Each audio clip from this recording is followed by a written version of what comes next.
Rain drummed against the windows of Been There Done That, the small coffee shop tucked between a used bookstore and a repair shop in the old part of Neo-Seattle.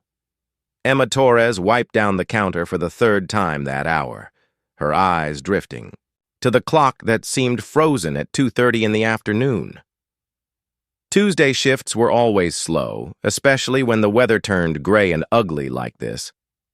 She adjusted her worn apron and checked the espresso machine again. Everything was clean, everything was ready, but no customers had walked through the door in over an hour. The silence gave her too much time to think about things she couldn't change. Her brother Tommy's medical bills sat in a stack on her kitchen table at home, each one a reminder that her 2 jobs barely covered rent, let alone the treatments he needed for his rare blood disorder. The bell above the door chimed, breaking her thoughts.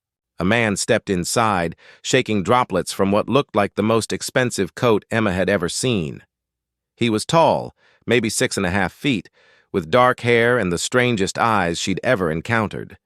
They seemed to shift color in the light, gold one moment, amber the next, with flecks that looked almost like fire. He moved with careful precision, as if the simple act of walking required his full attention.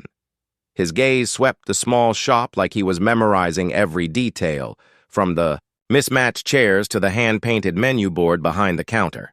When his eyes met hers, Emma felt a strange chill run down her spine. "Welcome to Been There Done That," she said, forcing her usual customer service smile. "What can I get you?" The man approached the counter slowly, his head tilted slightly as if he were listening to something she couldn't hear. "I would like—" He paused, frowning at the menu board. "What do humans typically consume in establishments such as this?" Emma blinked. It was an odd way to phrase the question, but maybe English wasn't his first language. "Well, coffee is our specialty. We have regular drip coffee, espresso drinks, lattes, cappuccinos. Some people like it black, others prefer cream and sugar. Coffee," he repeated, as if testing the word. "Yes, I will have coffee." "Any particular kind?" He studied her face intently. "What would you recommend?" Emma found herself actually considering the question instead of giving her usual spiel. Something about his serious expression made her want to get it right. "You seem like someone who appreciates quality over flashiness. I'd go with our dark roast, black. It's bold but smooth." A slight smile touched the corners of his mouth. "Very well." As Emma prepared his drink, she snuck glances at her unusual customer. His clothes looked expensive but unfamiliar, made from fabric that seemed to shimmer slightly when he moved.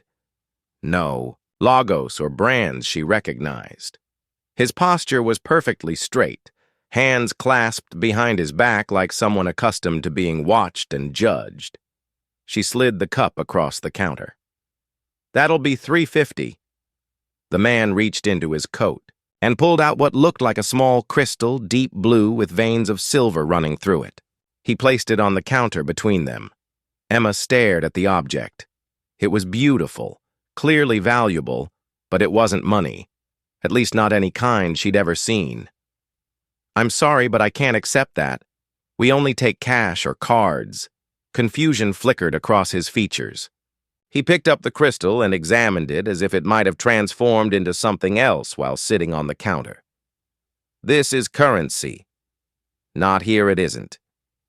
Emma glanced around the empty shop, then made a decision that would have gotten her in trouble if her boss had been watching. She pulled $3.50 from her own tip jar and rang up the sale. "Don't worry about it. Consider it on the house." The man went very still, his strange eyes fixed on her face with an intensity that made her want to step back, but she held her ground. "You paid for this yourself," he said. It wasn't a question. "It's just coffee." Emma shrugged, trying to make light of it. "Everyone deserves a decent cup of coffee, especially on a day like this." "You do not know me?" "So? You have no reason to show me kindness." Emma studied his face, noting the genuine bewilderment there. "I don't need a reason. You wanted coffee? You couldn't pay, so I covered it. No big deal. The man lifted the cup to his lips and took a careful sip. His eyes widened slightly. This is pleasant. Thanks, I think. Emma couldn't help but smile at his surprised tone. You say that like you expected it to be terrible. I was uncertain what to expect. He took another sip, more confidently. This time. I have not experienced human hospitality before. There was that odd phrasing again. Emma decided to probe a little.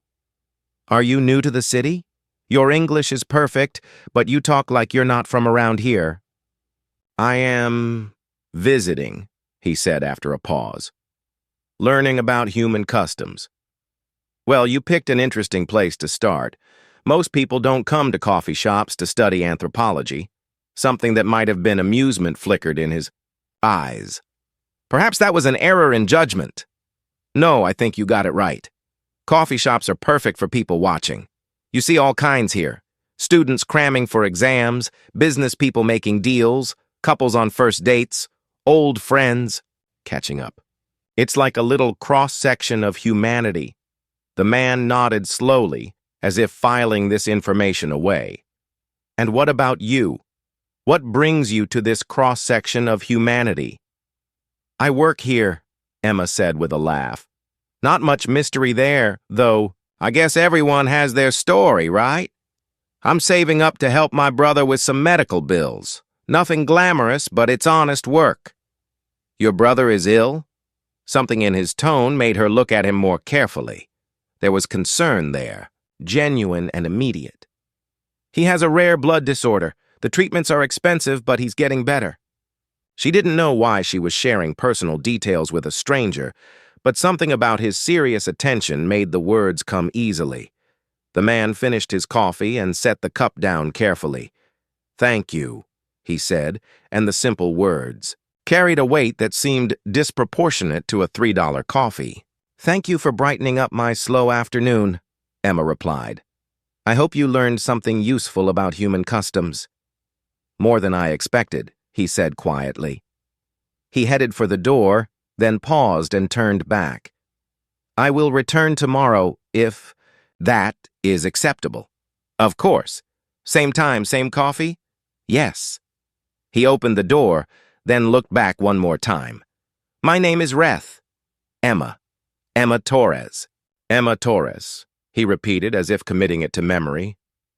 Until tomorrow. After he left, Emma found herself staring at the door for a long moment. There had been something different about Reth, something that went beyond his unusual way of speaking or his strange attempt at payment. She'd felt like she was being evaluated during their entire conversation, though for what purpose she couldn't imagine. She picked up his empty cup and noticed something odd. The ceramic was warm, warmer than it should have been after sitting, empty for several minutes. And there was a faint smell in the air, like ozone before a thunderstorm. Emma shook her head and laughed at herself. It had been a long day, and her imagination was getting the better of her. Reth was probably just a wealthy eccentric, maybe someone who collected unusual currencies from around the world. The warmth was probably just residual heat from the coffee, but as she cleaned up and prepared to close the shop, she couldn't shake the feeling that her simple act of kindness had set something in motion, something far bigger than a free cup of coffee on a rainy Tuesday afternoon. Emma's phone buzzed with a text message as she unlocked the coffee shop door Wednesday morning. The message from her brother Tommy made her stop dead in her tracks. Em, you're not going to believe this. Dr. Harrison called. They found a donor. Match for the bone marrow transplant. Surgery scheduled for next week. How is this even possible? Her hands shook as she read the message twice more. Tommy had been on the waiting list for 3 years. The doctors had been honest about his chances. His blood type was rare, and finding a compatible donor was like winning the lottery. She'd been saving every penny for experimental treatments that might buy him more time. She was still staring at her phone when Reth walked through the door at exactly 2:30, just like he'd promised. Today, he wore a different coat, this one dark green with the same expensive, unfamiliar fabric. His golden eyes found hers immediately. "Good news?"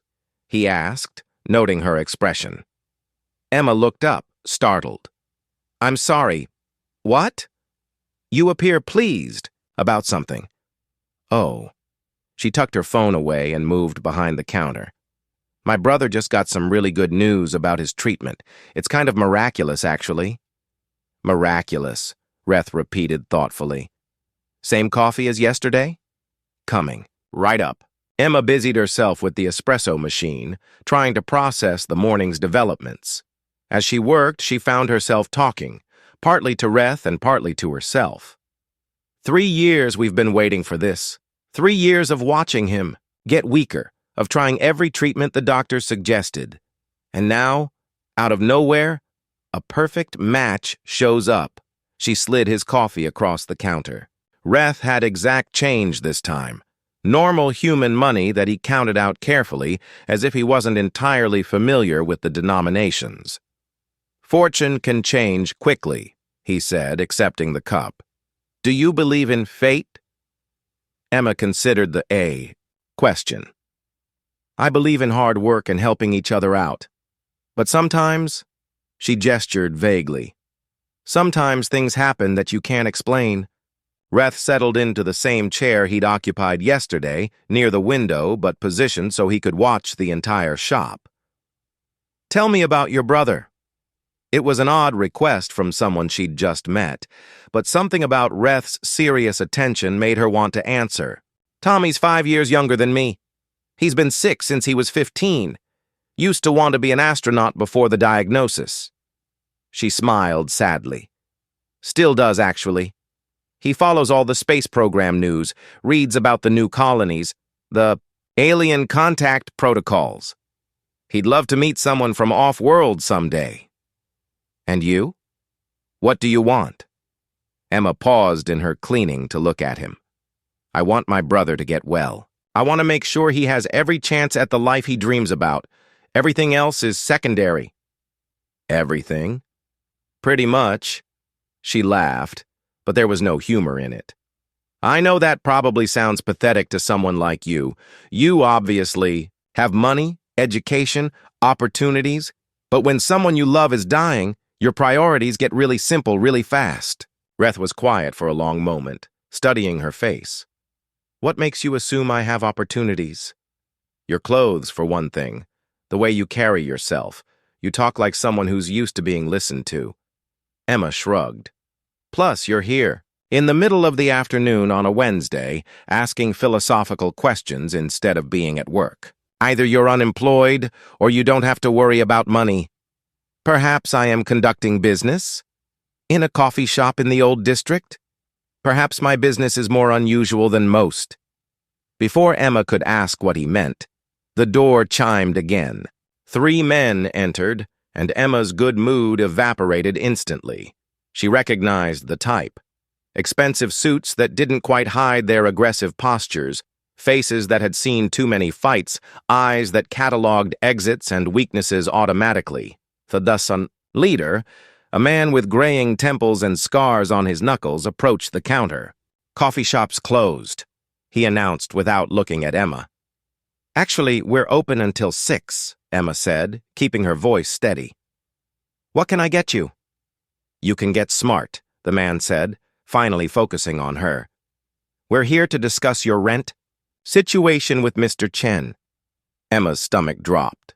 Mr. Chen was her landlord, and her rent was 2 weeks late. She'd been hoping the extra shifts this week would let her catch up. "Mr. Chen isn't here. This is my shop." "Your problem, then." The man smiled, and it wasn't pleasant. "Seems you owe some money. Mr. Chen, he's not a patient man."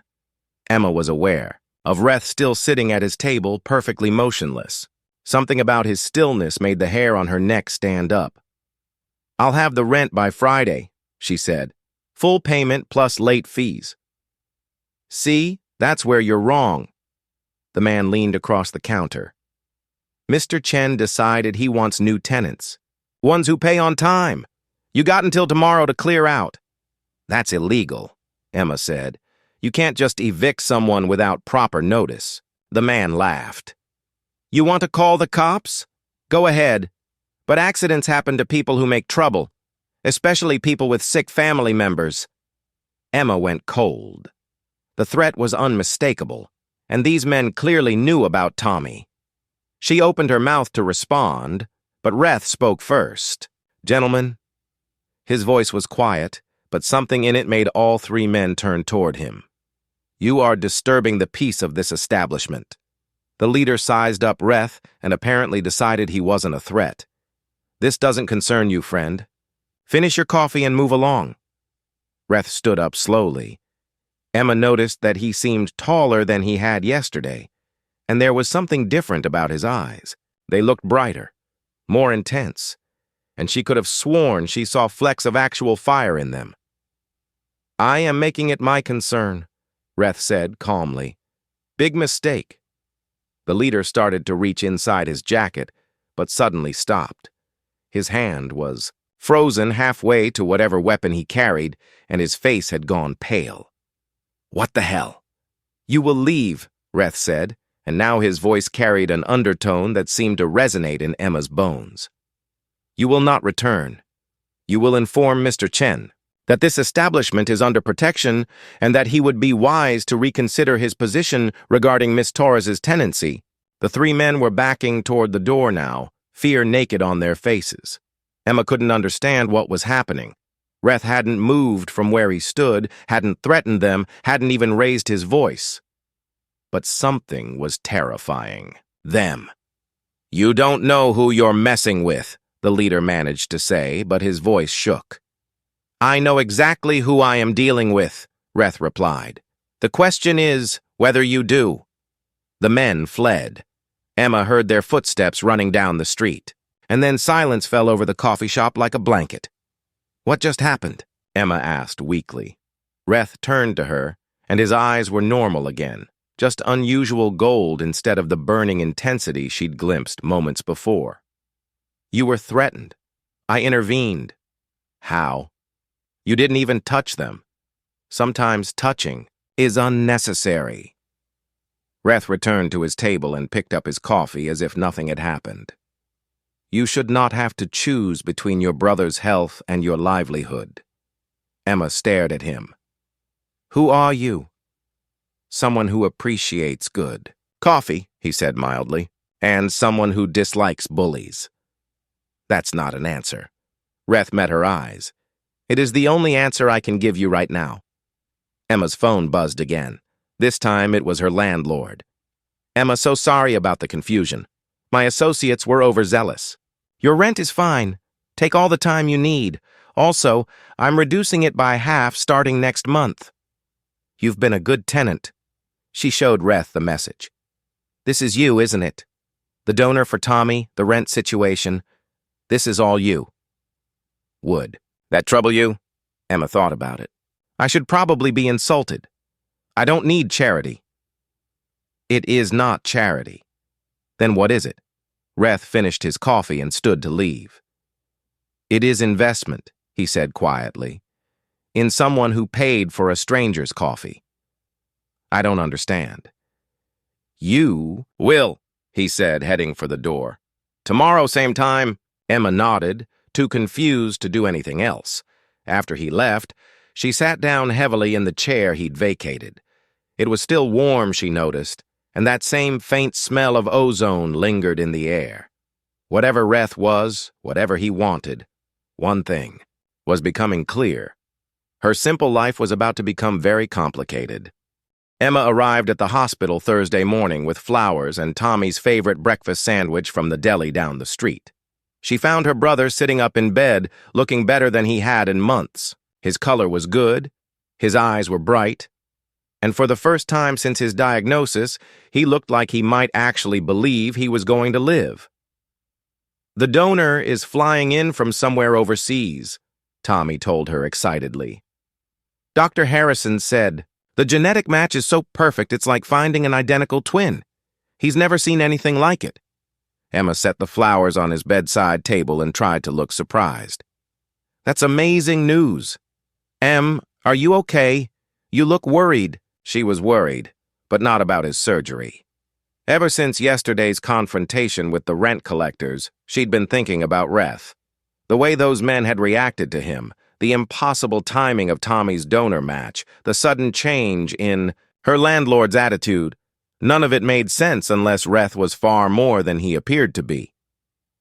"I'm fine," she lied. "Just want everything to go perfectly." "It will." Tommy squeezed her hand. "I can feel it. For the first time in years, I actually believe I'm going to get to do all the things I've dreamed about. Maybe I'll even get to meet some real aliens someday." Emma forced a smile and stayed with him until visiting hours ended. By the time she got to the coffee shop, it was almost closing time. She'd expected Reth to give up and leave, but he was there at his usual table, reading what looked like a very old book written in symbols she didn't recognize. "Sorry I'm late," she said, hurrying behind the counter. "Hospital visit." "Your brother?" "Pre-surgery consultations." She started making his usual coffee without being asked. "The doctors are amazed by how perfect the donor match is. They keep using words like miraculous and unprecedented." Reth closed his book carefully. "You do not seem pleased." Emma brought his coffee to the table and sat down across from him instead of staying behind the counter.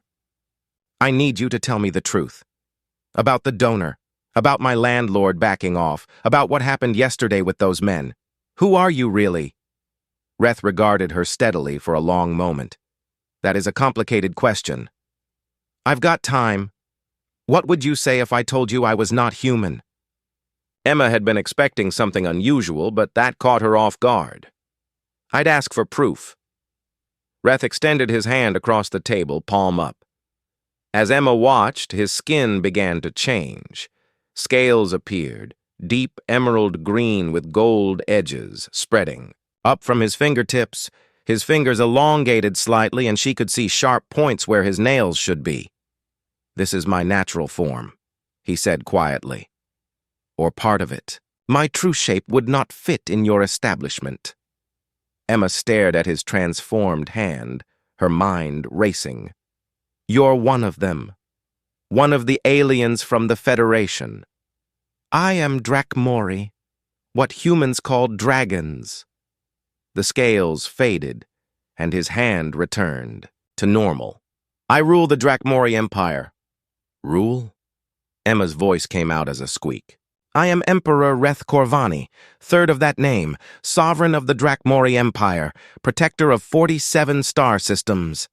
He said it matter-of-factly, like he was giving her his coffee order. "I have held this position for over 3,000 of your years." Emma leaned back in her chair, trying to process this information.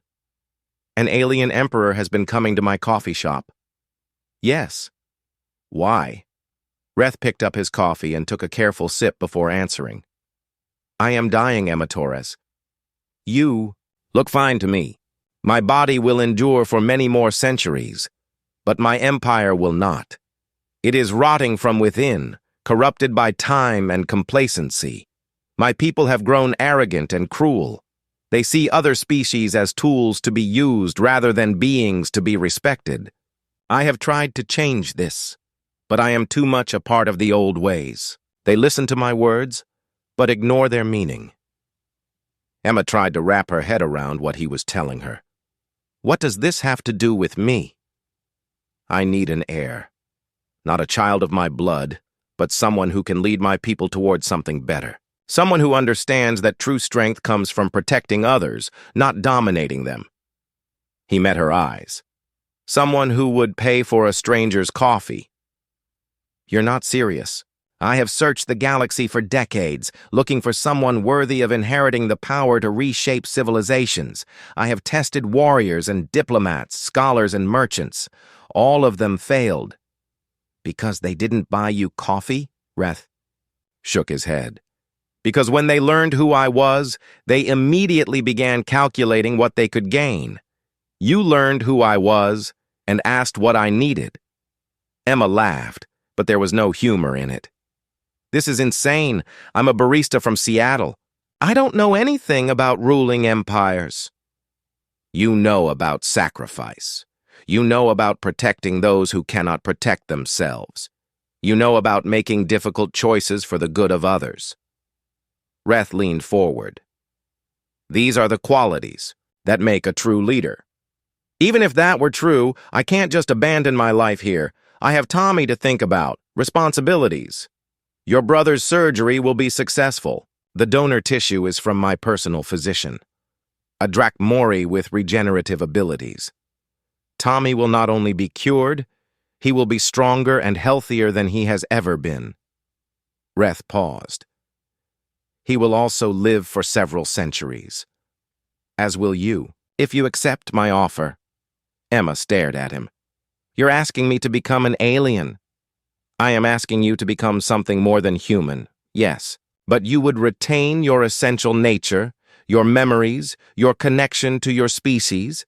You would simply gain the power to protect not just your brother, but billions of beings across the galaxy. And if I say no, then you continue your life as it was. Tommy recovers. You keep your coffee shop, and I continue searching for someone else. Reth's expression grew troubled. But I fear I am running out of time. The Empire grows more unstable each day. Soon there will be war and countless innocents will suffer. Emma got up and paced to the window, staring out at the familiar street. Everything looked the same as it had that morning, but her entire world had shifted. You said you tested other people. How? I observed them in situations that revealed their character, how they treated those weaker than themselves, how they responded to power, whether they could see beyond their own desires. What did you see in me? I saw someone who gives of herself without thought of reward, someone who stands up to bullies even when she is afraid, someone who asks what others need before considering what she might gain. Reth joined her at the window. I saw hope. Emma was quiet for a long time, watching people walk by on the sidewalk. Normal people living normal lives, unaware that an alien emperor was standing in a coffee shop asking a human barista to inherit his throne. I need to see it, she said finally. See what? Your empire. The people you're talking about protecting. If you want me to make a decision like this, I need to understand what I'm deciding about. Reth nodded slowly. That is wisdom. Very well. But understand, once you leave Earth with me, there will be those in my empire who see you as a threat. The journey will not be without danger. Nothing worthwhile ever is. Emma turned to face him. When would we leave? After your brother's surgery? Once you are certain he is recovering well? Emma felt a strange calm settle over her. Maybe it was shock. Maybe it was the realization that her quiet life had been leading to this moment all along. Okay? But I have conditions. Name them. I don't want to be kept in some palace while you show me the nice parts of your empire. I want to see everything. The problems, the failures, the places where people are suffering. I want to understand what I'd really be taking on. Agreed. And if I decide this isn't for me, you bring me home. No pressure, no guilt, no trying to change my mind. Agreed. Emma took a deep breath. Then I guess I'm going to space. Reth smiled, and for the first time since she'd met him, he looked genuinely happy. You will not regret this decision, Emma Torres. I hope not, she said, though she suspected her life was about to become far more complicated than she could possibly imagine. Emma's first glimpse of the Drachmori Empire came through the viewport of Reth's personal ship as they dropped out of faster-than-light travel near the border world of Kessa Prime. What she saw made her stomach clench with anger. The planet's surface was scarred with massive craters where cities used to be. Orbital debris drifted in lazy patterns around the world, the remains of defensive platforms and civilian transports. The few intact settlements she could see were surrounded by energy barriers that flickered weakly, like candles guttering in a storm.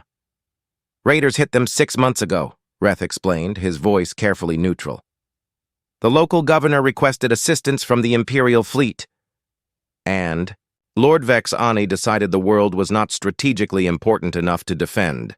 He withdrew the garrison to protect his estates on the core worlds. Emma pressed her face to the viewport, trying to count the refugee camps scattered across the planet's less damaged continents. There had to be millions of displaced people down there. How many died? Approximately 40 million. The number was too large to comprehend. Emma turned away from the window. Take me down there. Emma, I should warn you that. Take me down. There. Now. Reth gave orders to his pilot in the musical language of the Drakmori, and Emma felt the ship begin its descent. As they approached the largest refugee camp, she could see the conditions more clearly. Temporary shelters stretched to the horizon, arranged in neat rows that suggested military organization but humanitarian desperation. They landed near the camp's command center, a cluster of prefabricated buildings bearing the symbols of various relief organizations. Emma was surprised to see several humans among the aid workers coordinating supply distribution. Many species contribute to relief efforts, Reth explained as they walked through the camp. Your people have been particularly generous, despite being the newest members of the Federation. Emma barely heard him. She was too focused on what she was seeing around her. Families huddled in shelters barely large enough for one person. Children with hollow eyes and stick-thin arms waiting in line for food rations. Medical tents overflowing, with patients who might have been saved if help had come sooner. At the medical station, she found Dr. Lisa Park, a human physician from the colony ship program. Lisa was working 18-hour shifts, trying to treat injuries and diseases with supplies meant for a population a tenth this size. You're not from any relief organization, I know, Lisa said when Emma introduced herself. Who are you with? Emma glanced at Reth, who had attracted a small crowd of refugees. They seemed to recognize something about him, though she doubted they knew his true identity. I'm conducting an evaluation of Imperial response policies. Lisa snorted. Good luck with that. The Empire's response was to abandon us, if it weren't. For volunteers from Earth and the other Federation worlds, half these people would be dead by now. What do they need most? Everything. Medicine, food, building materials, transport off-world for the worst cases. Lisa wiped sweat from her forehead, leaving a streak of dirt. But mostly they need someone with authority to care about their suffering. Emma spent the next 3 days in the refugee camps, working alongside the relief teams and listening to survivors' stories. She learned about families torn apart by the raids, about communities that had existed for centuries wiped out in hours, about the crushing despair that came from realizing your own government had written you off as acceptable losses. On the 4th day, Reth found her sitting outside the medical tent at dawn, watching the sunrise over the camp. You have seen enough, he said quietly. Have I? Emma stood up, her clothes dirty and her hands stained with work. Because I'm just getting started, understanding what your empire really looks like. Their next stop was Drakmori Prime, the capital world of the empire. The contrast was so stark, it felt like traveling to a different universe. Crystalline spires rose kilometers into the sky, connected by bridges that seemed to float in midair. Gardens cascaded down the sides of buildings, and the air itself sparkled with embedded technology that regulated temperature and humidity to perfect levels. Beautiful, Emma said as they walked through the palace district. My people have always valued aesthetic achievement, Reth replied, missing the edge in her voice. It's interesting how much aesthetic achievement you can afford when you don't waste resources on people like the refugees on Kessa Prime. Reth stopped walking. That is unfair, is it? Emma turned to face him. How much did these floating bridges cost? What about that fountain that's apparently made of liquid starlight? How many medical supplies for refugee camps equal one decorative? Spire? You do not understand the complexities of governing an empire. Then explain them to me. Emma's voice was rising, and several passers-by were staring. Explain how 40 million deaths are acceptable losses, but this, she gestured at the opulent surroundings, is a necessary expense. That evening, Reth brought her to a council session where the Empire's noble houses debated policy. Emma sat in the observer's gallery, disguised as a minor diplomat, and listened to 3 hours of discussion about trade routes and tax policy. The suffering on Kessa Prime was mentioned exactly once, dismissed as regrettable but inevitable. Lord Vexani himself was present, a golden-scaled Drakmori with cold eyes and a voice like expensive silk. When a younger noble suggested diverting funds from cultural projects to refugee relief, Vexani's response was swift and cutting. "We must not allow temporary setbacks to undermine the eternal glory of our civilization," he declared. "The Empire has endured for 10,000 years because we understand that sacrifice is sometimes necessary for the greater good." Emma had to grip her chair to keep from standing up and demanding to know who had decided the refugees' lives were an acceptable sacrifice. After the session, she confronted Ref in his private chambers. "That's your government," she said. "Those are the people you want me to work with. They are the problem I want you to solve," Reth replied. "You have seen the disease. Now you understand why the cure is necessary." "The cure?" Emma laughed bitterly. "Reth, I'm one person. I can't fix this. You could if you had the authority of the Imperial throne." "And what makes you think they'd listen to me any more than they listen to you?" Reth was quiet for a long moment. When he spoke, his voice was heavy with centuries of frustration. "Because you would not ask them to listen. You would compel them to act." Emma studied his face. "You're talking about using force." "I am talking about using power for its intended purpose, to protect those who cannot protect themselves, even if it means becoming the kind of ruler you're trying to replace. There is a difference between strength used for domination and strength used for protection." Emma wasn't sure she believed that, but before she could argue the point, alarms began sounding throughout the palace. Reth's personal guard burst into the chamber, their weapons drawn and their expressions grim. "Your Majesty," their captain reported, "we have received word of an attack on the human colony ship Endeavor.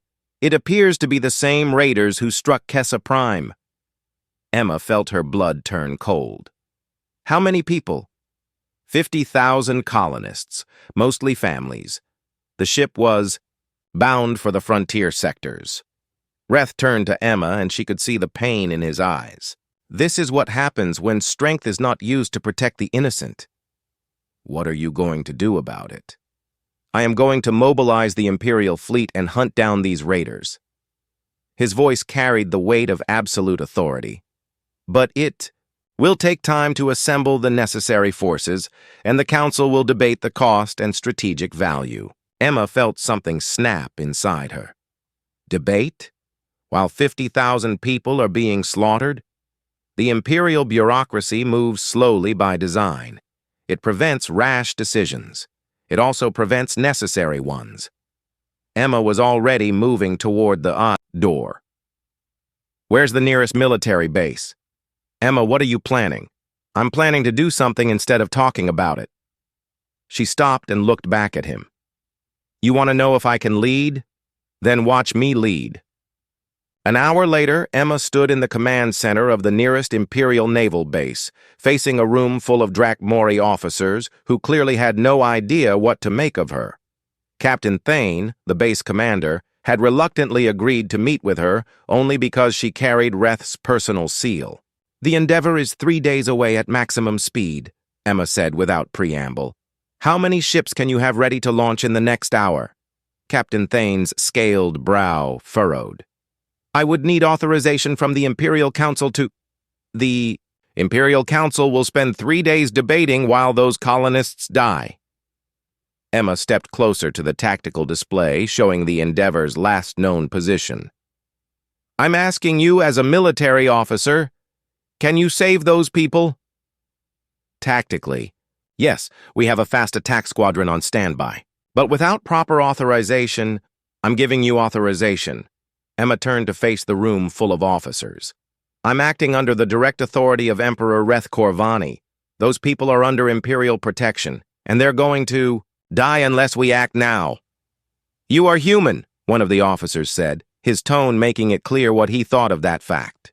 You have no authority here. Emma felt something shift inside her, a strength she hadn't known she possessed. When she spoke, her voice carried an edge that made the officer step back. Those people are dying because this empire has forgotten what strength is actually for. You want to debate my authority? Fine. But while you're debating, children are being murdered by raiders your government was too complacent to stop. She turned back to Captain Thane. You took an oath to protect Imperial citizens. Are you going to honor that oath, or are you going to hide behind bureaucracy while innocents suffer? The captain studied her face for a long moment. Then he turned to his staff. Prep the attack squadron. All ships ready for immediate departure. Sir, the objecting officer protested, this is highly irregular. So is abandoning 50,000 people to raiders, Thane snapped. We launch in 30 minutes. Emma insisted on joining the rescue mission over the protests of both Thane and Reth. The journey to intercept the Endeavor was the longest 3 days of her life. When they finally dropped out of faster-than-light travel near the colony ship's last known position, what they found was both better and worse than Emma had feared. The Endeavor was still intact, but barely. Its hull was scarred with weapon impacts. Its engines were failing, and it was surrounded by 6 raider vessels that were systematically stripping it of everything valuable. The colonists were being herded into cargo holds, probably to be sold, as slaves in the outer systems. Target the raider engines first, Emma ordered from her position on the command deck. Disable them if possible, destroy them if necessary. Priority is protecting the civilian ship. The battle was brief but fierce. The Imperial ships were more advanced than the raider vessels, but the raiders fought with desperate ferocity. 2 of them managed to escape, but the others were either destroyed or captured. When Emma boarded the Endeavor to assess the damage, she found herself face to face with the human colonists she'd helped save. They were frightened, traumatized, but alive. A little girl, maybe 6 years old, tugged on Emma's sleeve and looked up at her with wide eyes. Are you here to take us home? She asked. Emma knelt down to the child's level. We're here to make sure you're safe. That's what families do for each other. Later, as the Imperial ships escorted the damaged colony vessel to safety, Reth found Emma standing alone on the observation deck. The Council is furious, he said quietly. You bypassed their authority and committed Imperial resources without approval. Good, Emma replied. Maybe they'll be angry enough to actually do something about the raiders themselves. They are demanding to know by what right you gave orders to Imperial forces. Emma turned to look at him. By the right of being stronger than the raiders and more willing to act than the Council. Isn't that how authority works in your empire? You are learning quickly. I'm learning that power without purpose is just elaborate decoration. Emma gestured toward the retreating colony ship. Those people are alive because someone was willing to use strength to protect them. That's what an empire should be for. And if I offered you the power to ensure that such protection was always available? Emma was quiet for a long moment, watching the stars wheel past the viewport. I'm starting to understand why you need an heir who isn't Drac Mori. Your people have had power so long they've forgotten what it's for. And humans remember? Humans know what it's like to be weak. We know what it's like to need help and not get it. That gives us perspective your nobles lack. Reth nodded slowly. There is wisdom in that. But perspective alone will not be enough. There are those in the Empire who will see your actions today as a threat to the natural order. They will move against you. Let them come, Emma said, and she was surprised by how much she meant it. I've seen what happens when good people do nothing. I'm not interested in being one of them. As if summoned by her words, an urgent message arrived from the capital. Lord Vexani and his faction were demanding Emma's immediate arrest for unauthorized use of Imperial forces. They were calling for a formal challenge to determine whether a human had any right to command Drakmori warriors. "What kind of challenge?" Emma asked. Reth's expression was grim. "Trial by combat, to the death." Emma stood in the center of the great arena on Drakmori Prime, surrounded by thousands of scaled faces watching her with expressions ranging from curiosity to outright hostility. The arena itself was a marvel of ancient engineering, carved from living rock and infused with technology that could amplify a whisper to reach every seat in the massive structure. Across from her, Lord Vexani had shed his humanoid disguise and appeared in his true dragon form. He was enormous, easily 50 feet from nose to tail, with golden scales that gleamed like polished metal and eyes like molten brass. When he spoke, his voice rumbled through the arena like distant thunder. "This human presumes to command the warriors of the Empire," he declared, his gaze fixed on Emma. "She believes her mongrel species has the right to dictate to their betters. Today we will demonstrate the folly of such presumption." Emma looked up at the massive dragon and tried not to let her fear show. She had undergone the transformation Reth had offered her, accepting the enhanced strength and longevity that came with becoming his heir. But she was still fundamentally human in a contest against a creature that had lived for millennia and commanded the power of stars. "I don't presume anything," she called back, her voice amplified by the arena's systems. "I just did what needed to be done to save innocent lives. If that threatens you, maybe you should ask yourself why." Vexani's laugh was like the sound of an avalanche. "Innocent lives. How typically human to mistake weakness for virtue. The strong survive, the weak perish. This is the natural order." "The natural order," Emma repeated, walking slowly around the arena's perimeter as she spoke. "Is that what you call abandoning 40 million people on Kessa Prime? Is that what you call letting raiders butcher colonists while the council debates? Because from where I stand, that just looks like cowardice dressed up in fancy philosophy." The crowd stirred at her words. Emma had spent the past week learning about Drakmori culture, and she knew that accusing a noble of cowardice was one of the gravest insults possible. Vexani's eyes blazed with fury. "You dare?" "I dare," Emma said simply, "because someone has to. Your empire is rotting from the inside, and instead of fighting the disease, you're attacking the cure." Vexani roared and lunged forward, his massive jaws snapping at the space where Emma had been standing. But she was no longer there. The enhancement process had given her reflexes beyond human normal, and she rolled aside as tons of dragon crashed into the arena floor where she'd been standing. "Fast for a mammal," Vexani admitted, circling her more cautiously. "But speed will not save you, nor will whatever tricks Reth Corvani has taught you." He breathed fire, a column of superheated plasma that would have incinerated any normal human instantly. Emma threw herself behind one of the arena's defensive barriers, feeling the heat wash over her like standing too close to a furnace. When the flames died down, she emerged with her clothes singed, but her body intact. "Interesting," Vexani mused. "You have been changed, but you are still fundamentally weak. Still fundamentally inferior." Emma said nothing, studying her opponent.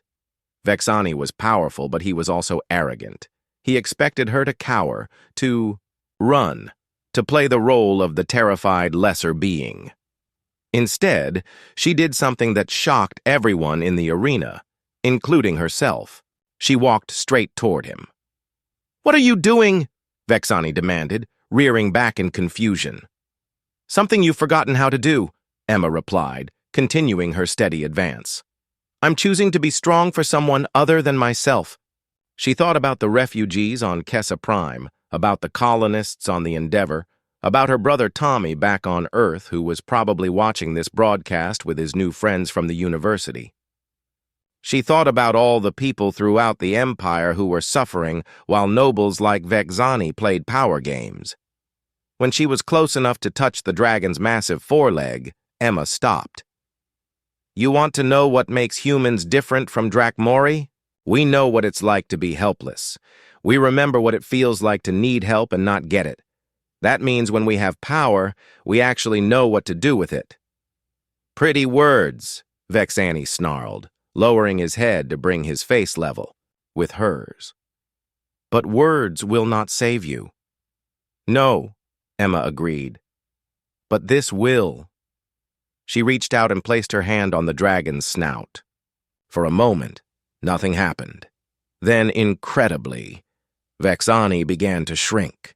His massive form condensed, scales flowing like liquid metal until he stood before her in humanoid shape, his eyes wide with shock. How? He whispered. Reth didn't. Just make me his heir, Emma explained. He gave me the authority to command any Drakmori who acknowledges the legitimacy of the imperial throne. The moment you agreed to this trial, you acknowledged that authority.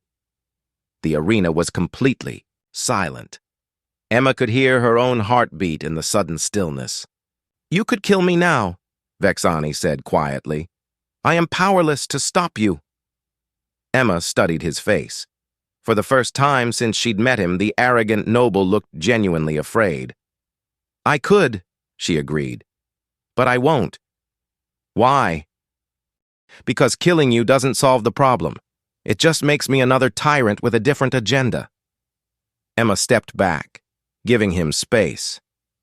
The Empire doesn't need another ruler who governs through fear. It needs leaders who remember that power exists to protect people, not to dominate them. She turned to address the crowd, her voice carrying clearly through the arena. I didn't come here to conquer your empire or destroy your traditions. I came here because people are dying while you debate, suffering while you pursue your own interests. If you want to follow the natural order, then follow this. The strong protect the weak. That's what strength is actually for. In the Imperial box, she could see Reth watching with something that might have been pride.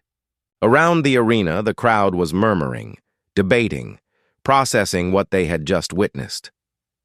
Vexani slowly returned to his dragon form, but when he spoke, his tone was different. You spared my life. I gave you a choice, Emma corrected. You can keep being part of the problem, or you can help fix it. But either way, the Empire is going to change. And if we resist? Emma thought about the refugees, about the raiders, about all the suffering that could be prevented with proper leadership. Then you'll find out what happens when humans stop being polite. The arena erupted in discussion as the implications of her words sank in.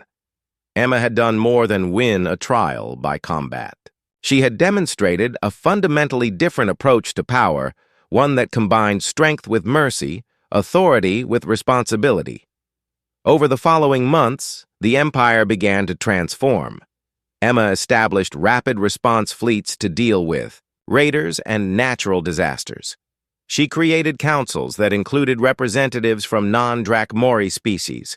She redirected resources from vanity projects to infrastructure and humanitarian aid. Not everyone was happy with the changes.